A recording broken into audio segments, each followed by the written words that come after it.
y'all. What's going on, social media world? Caitlin Wheeler here. Hey y'all.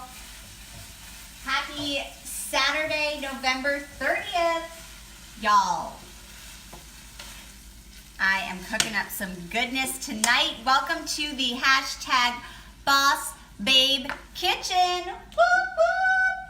All right, y'all. So if you want a exclusive chili recipe from a legit Midwest Mamaw, just keep watching, okay? So y'all, I'm cooking up the contents of the chili, getting it all ready, but I want to know if you're on here live, what did you refer to your grandma or your mama as, right? So I always called my grandmother Noni, and I called my grandfather Poppy. So I want to know down below, since the title is a chili recipe from a legit mamaw, I want to know what you refer to your grandparents as. Drop it down below, and if you're catching the replay, let me know what time it is where you're catching the replay, okay? Thanks for pressing play. And so, y'all, I'm super excited to share this Cincinnati chili recipe with you. It's so yummy, y'all. I ate so healthy yesterday. I was in the hashtag Boss Babe Kitchen test kitchen last night, and I tested out a recipe, y'all, that I'm going to do a video about ASAP, and it's super healthy. It's vegan. So Tony Brown's going to be upset with me because he's trying to bring me over to the V side and not what you're thinking, okay? Stop that with that dirty mind. The vegan side is where he's trying to bring me, but it's not working today because we're cooking ground beef. So sorry, Tony. But this Cincinnati chili recipe is so yummy. Okay, the ground beef is done, and so I can't wait to put it together for you all. So hey, how's everyone's Saturday? All right, so let's go through what the ingredients are. Okay, first of all, do you like chili? Oh my gosh, I love it, especially this time of year. So the ingredients, let's just go over them, and then we're gonna put them all together. I've got them right over here. So the recipe calls for ground beef, a pound and a quarter of ground beef, and the recipe does not, well, let me get into that after. I also need 5 cups of water, which I've got going here, and tomato paste, which I picked up this really good brand of tomato paste for 79 cents, which was incredible, so we're gonna use that. The cocoa powder, which is next. You put unsweetened cocoa. This is not milk chocolate. This is unsweetened baking cocoa. You put that in with the chili, and as you can see, I got into the chili attacked me. What's going on, Cousin Corey? Okay, and then we've got apple cider vinegar. We've got crushed red pepper. We've got ground cloves, ground cinnamon. It's all gonna come together. Chili powder, cumin, black pepper, did I mention that? And I'm going to show you how I made it really easy. I actually just picked up this chili organic McCormick seasoning mix from Big Y, and this took care of some of the spices, and it was inexpensive, and apparently it's organic. So I'm excited about that, and we'll talk about that in a second. Apple cider vinegar. I've also got my pasta because Cincinnati Chili uses pasta. And I want to hear from y'all which pasta you think I should use. I have 2. And then we've got brown sugar, salt. I think I named everything. We've also got dark red kidney beans, which I picked up for like $1.79, which was awesome. I didn't want them in the can. I wanted them in like a bag, but they didn't have any, so I had to go with the can, which is fine because they're organic and they've got the GMO free and the USDA sign there. So what's going on, Connor? What else? Oh, I've also got some cheddar cheese. I've got white onion. And am I forgetting anything? Anyway, I'll think of it. So those are all the ingredients. It seems like a lot of ingredients, but literally I got them all, besides the ones that I already had in my pantry. I got most of this for under $20. So pretty good, right? Okay, so let me know, Corey, Connor, since the title of this is legit chili recipe from a Midwest Mamaw, let me know what you refer to your grandma as. Okay, I want to know. So we're gonna put this all together, and it's super simple. It's so tasty. Like I said, I also have my eggnog because it's officially eggnog season. So cheers. I put ice in my eggnog. It's so yummy. I got my eggnog from, let me show you really quick, because this is important. There's so many out there, but I like to get local, so Connor will appreciate this because I know you're local to me, Connor. This is the Terra Firma Farm eggnog, and it's so thick and creamy, and it's so delicious, and I am mixing it with a little bit of Myers dark rum. I prefer brandy, but I don't have any brandy tonight. So anyway, what's going on, Mandy? Hey, Samantha. What's going on, Samantha Nicole? Okay, so are you ready to put this chili together? So y'all, let's do this. How was everyone's Thanksgiving? Like I said, I want to start doing a lot more plant-based vegan recipes on here, and so you can expect to see a lot more of those. Like I said, I was in the test kitchen last night, and y'all, I so wanted to post about it on my stories, and maybe even go live, and I legit could not find my phone.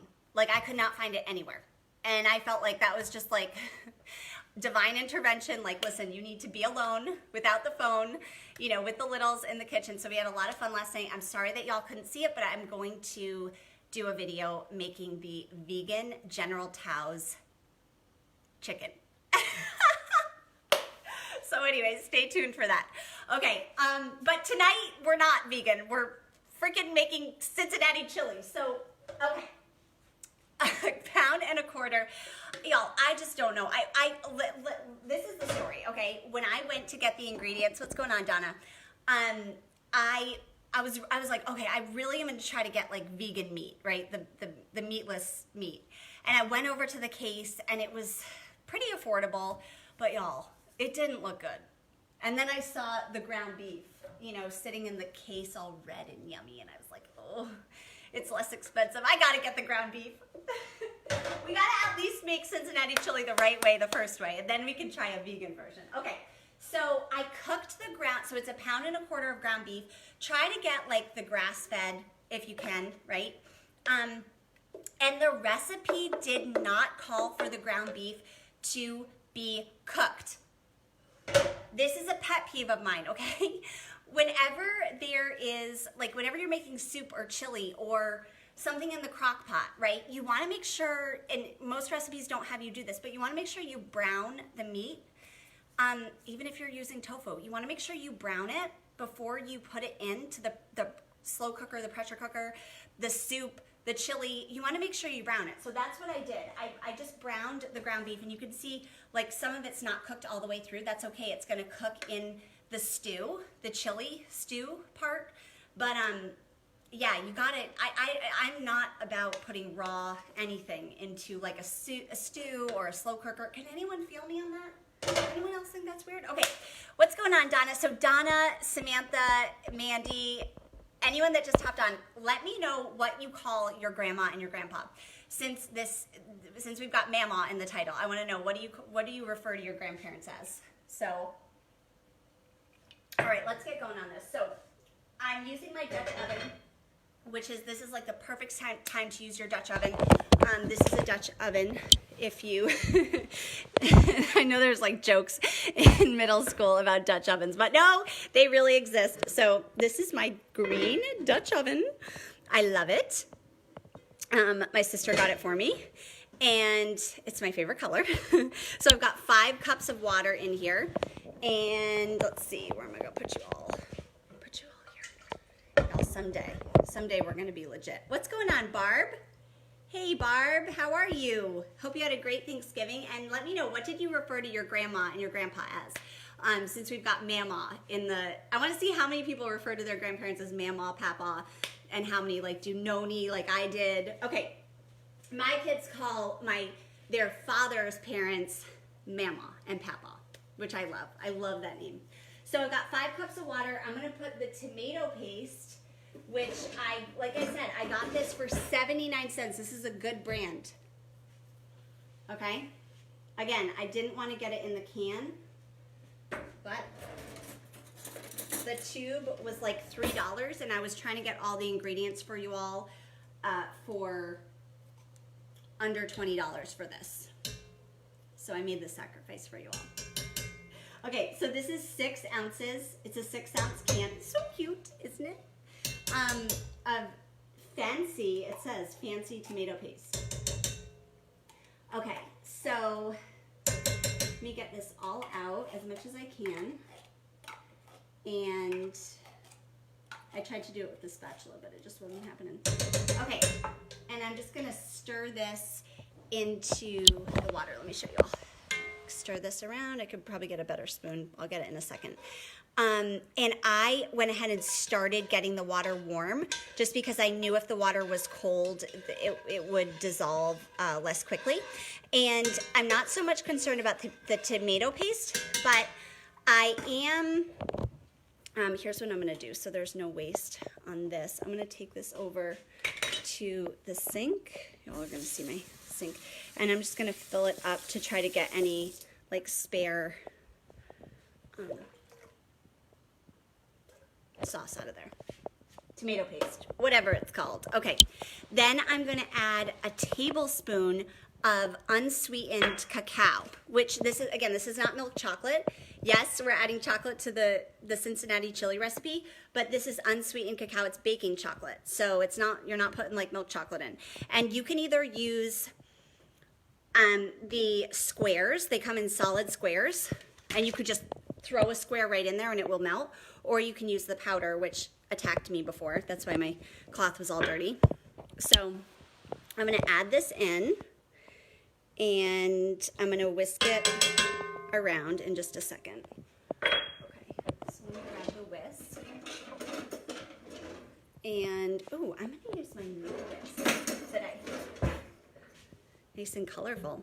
So, y'all, I'm not seeing what you refer to your grandparents as. Maybe I'm just not seeing the comments, but let me know, since we're cooking Mamaw's Cincinnati Chili recipe. Oh, it smells so good. I know it might seem weird, right? Unsweetened chocolate and tomato, but y'all, it tastes so, so, so good. Okay, so we've got this. Let me get a plate to put my whisk on. All right, and then we're gonna leave that. I've got it over like low heat, right? And next, let me see what we got next. We're gonna add like all of our spices in. So these spices, most of them I had in the pantry, right? We're gonna add chili powder, cinnamon, garlic powder, cumin, ground cumin, allspice, ground cloves, red pepper flakes, black pepper, salt, sugar, and the apple cider vinegar. So, all right, let me put y'all here. Let me show you what I did, because I didn't have garlic powder and I didn't have allspice. And again, I wanted to keep the ingredients under $20, and when I went to look, the allspice and the garlic powder were each gonna cost almost $5. So what I did was I just picked up this organic chili mix from McCormick, right? You see them in the you know, soup section, right, of the supermarket. And this has chili pepper, cumin, garlic powder, it also has onion powder, and salt.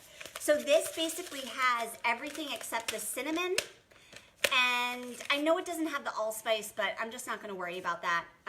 Basically, I've got everything in here except the cinnamon and the red pepper flakes and the ground cloves. So I'm gonna go ahead and add this. And that just makes it so easy. And this was like, oh, it smells so good. Smell. Just makes it so easy. And this was like $1.70 or something like that. So easy peasy. Okay, I'm adding this. I'm gonna get everything in and then I'll whisk it around. Okay, then I need a teaspoon of cinnamon, of ground cinnamon. I'm gonna go in with my teaspoon.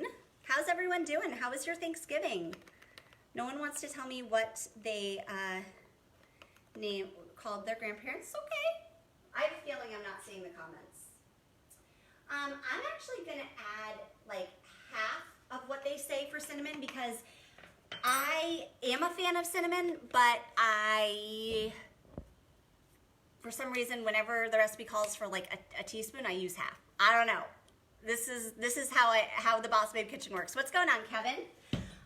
Okay, and remember the ground cloves, I have to add those. I need 1/4 of a teaspoon. Was I saying tablespoon or teaspoon? Because I was adding a teaspoon of something. So I'm gonna do 1/4 teaspoon of ground cloves, which I've got right here. All right, and I'm adding this into my 5 cups of water that I added the tomato paste and the chocolate too, the unsweetened chocolate. Connor says, you called a grandma you knew Noni. That's what I called my grandmother. Twins. Just kidding. Okay, 1/4 teaspoon of red pepper flakes. Oh, I'm gonna go in with the whole 1/4 teaspoon of these because I love me some red pepper flakes. Okay, y'all, this is totally not serious. Okay. Then we need black pepper, and I added the salt and the sugar in here. I did my pink Himalayan sea salt and my brown sugar, my dark brown sugar, which I've been loving using for cooking. I love it. Okay, adding that all in.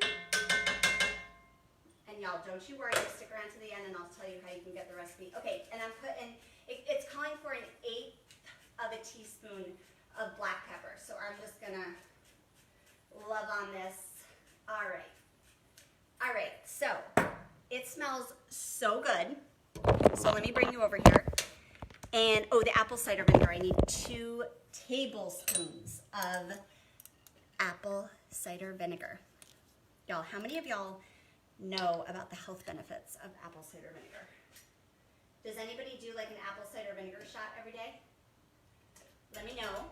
Let me know if you want me to do a video about the benefits. Some people are like, oh my gosh, I could never even stomach that, but it's really, really actually good for you. What's going on, Sue? Hey, Sue, we're just making Cincinnati chili. What do you think about that? Okay, so everything is in here. I'm just gonna, you know, all the spices. I wish you could smell it. It smells so amazing. Oh my gosh, y'all. So Cincinnati chili, let me tell you why I love this so much, okay? How many of y'all have ever had Cincinnati chili? Drop a 1 in the comments. I absolutely never knew about it, but until I lived in Indiana. I lived right on the, I lived in a place called Kentucky, which was such a blessing. I really, really love Indiana, and I love Louisville. I know I say it wrong, but that's the way I'm going to say it for life. So cheers. And it was such a blessing. And my children's father, they're from Indiana. So my children's father's Mamaw used to make Cincinnati chili, and his mom also used to make it. And it is so good. It's chili, but they serve it over pasta with like white onions and cheese, and it's just delicious. So I decided to make it for y'all tonight. Okay, so we've got everything in the pot, right? Yes. Okay, next we are going to crumble the raw beef into the pot, but like I said, I cooked it because I'm not about to put raw beef into that mixture. I cooked it, not all the way through, but pretty much you can see all the way through. And okay, so I'm going to, what I'm gonna do is put it in the pan, just make sure there's not like giant chunks of it. So I'll break it up in the pan before I go ahead and put it in. Let me break it up right here. So I hope you all are having a good weekend. And you know, something that I wanted to share with you all is an article that I read. You know, I feel like the article was about gratitude on Thanksgiving, right? Because that's the big thing, right? Is like Thanksgiving, it's all about gratitude. And, you know, obviously we want to practice that all year round, right? Not just on Thanksgiving. And the reason why Thanksgiving is so joyful, right, is because we're surrounded by everything we're grateful for, right? Good food, family, whether we, you know, sometimes disagree with them or not, which, by the way, y'all, it's okay to disagree with family, right? Doesn't mean we don't like our family because we disagree. We just disagree. You know what I mean? say amen if you know what I mean. Okay, so so the article, it was really clever because it was saying how, you know, there's all these things that are like, make a list of what you're thankful for, and do a gratitude journal, and blah, blah, blah. There's so much pressure on us to be grateful. And basically what the person was saying is they were letting us off the hook, like, for, you know, gratitude on Thanksgiving. They were like, just enjoy the day. Just enjoy all the food, enjoy all the amazing people, enjoy the day off. Hopefully you all had, did anybody have to work on Thanksgiving? Let me know if you did. Okay, I'm adding the ground beef. Add it right in. Can you all see? Can't really see what I'm doing. Well, someday we're gonna have production quality, production value they call it in Hollywood. So the article was saying, you know, on Thanksgiving, don't worry about the list. Don't worry about the gratitude journal. You know, say your prayer at dinner, but just enjoy. And I feel like that is something where, you know, we can really strive to get to that point every day in our lives, right? Where, like, you know, I mean, gratitude journals are amazing, right? If they help you, if they work for you, great. I personally, like, forget, or I'll spend like an hour.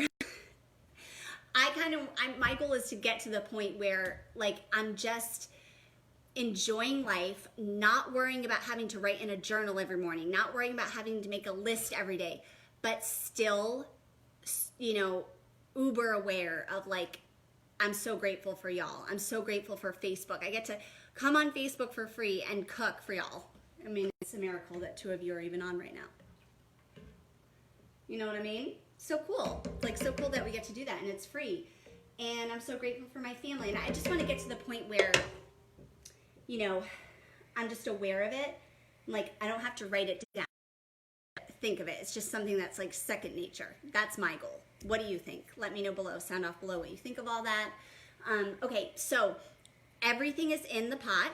So now we're going to bring it to a boil. We're going to turn the heat to high, which I did. I turned the heat. Let me show you proof that we're actually cooking. I turned it to high. Oh, I still had a little way to go. And so you can see the heat. And we're going to bring this to a boil. I'm going to give it one more stir. And it already got a head start, right? Because I had the 5 cups of water that I started with. I had already warmed them while I was waiting to put the tomato paste in. Okay, and then once it boils, turn the heat down to medium-low. And we're going to cook it. I'm going to put the lid on while it's getting to a boil on high heat. I'm going to turn it to medium-low and just keep the lid on slightly, like uncovered. And then we're going to cook it. Oh, wait, nope, no cover. Cook it uncovered for 1 to 1.5 hours at a low boil, stirring occasionally until sauce has thickened quite a bit. So amazing, y'all. So amazing. So, y'all, now you know Mamaw's Cincinnati Chili recipe. She's going to come for me. She's going to come for me. She's going to be like, that woman! I knew we couldn't trust that Yankee woman! What's going on, Jessica? Okay. So, let's see. Oh, I know what I want y'all to add. So you once that has cooked for an hour to an hour and a half, and you're gonna know when it's done when you're stirring it occasionally, right? You won't forget about it because it smells so good in here. You stir it occasionally, and you'll see it gets thick. It gets thick like chili. So when that's all done, what do you serve it over, right? Okay, it's getting to a boil. We're gonna let it get to a boil before we. And remember, we're gonna cook it an hour to an hour and a half uncovered. So after it's done, we put it over pasta.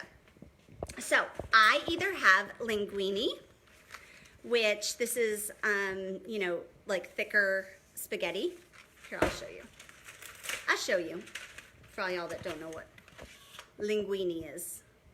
It's not as thick as fettuccine, but it's not as thin as like angel hair or spaghetti. It's right in the middle of fettuccine and spaghetti. Okay, or, so should I use the pasta? Or I've got these organic ramen noodles. So these are gonna taste like a little more mild than the pasta. They're from Japan. And you would use these with like miso soup. I mean, not miso soup, ramen, you know, any kind of like Chinese, Japanese soup. So which do you think I should drop a 1 if you want me to put the Cincinnati chili over the pasta, or drop a 2 if you think I should try it over these ramen noodles? So drop a 1 for the pasta, good old-fashioned Cincinnati chili, not making any tweaks, or should I do a little bit different, bring Japan to Cincinnati, and drop a 2 if I should use the ramen? I want to know. Okay, so this is going to be so good. Unfortunately, it has to cook for an hour and a half, but it is boiling. I'm going to let it boil a little bit more before I turn it down to low heat, and then I'll set my timer over here. Let's see, I'm going to set it for 1:30. I'll go ahead and do that now. Oh, with baked potato, Connor. Yes, absolutely. That would be so good. That is a great idea. And that is, you know, again, a lot of these recipes that I'm making, you can repurpose them, right? Or use them for leftovers. And what Connor just said, make this. One night you can do it traditional with the pasta or the whatever noodles you want, basically. Could even use egg noodles, but you're supposed to use pasta. Second night or for lunch the next day, you could do baked potato, or maybe you still eat hot dogs. I prefer not to. They kind of freak me out, although they are really good. I will hand it to a hot dog. It is good. It just freaks me out. So you could make a chili dog with it if you still. I'm not hating on anyone that still eats hot dogs, but they just freak me out a little bit. I'm moving away from the hot dog. Okay, y'all. So I hope you have an amazing rest of your Saturday. And I'm actually, I was supposed to bring this chili over to my friend's house. It's now, I think, like past 9. So they're probably like, where is the chili, Caitlin? So, yeah, I'm probably going to have to either bring it over there to finish cooking. I'm not sure. What's going on, Carissa? We'll figure it out. But I'm glad we got to make it together. I hope you enjoyed.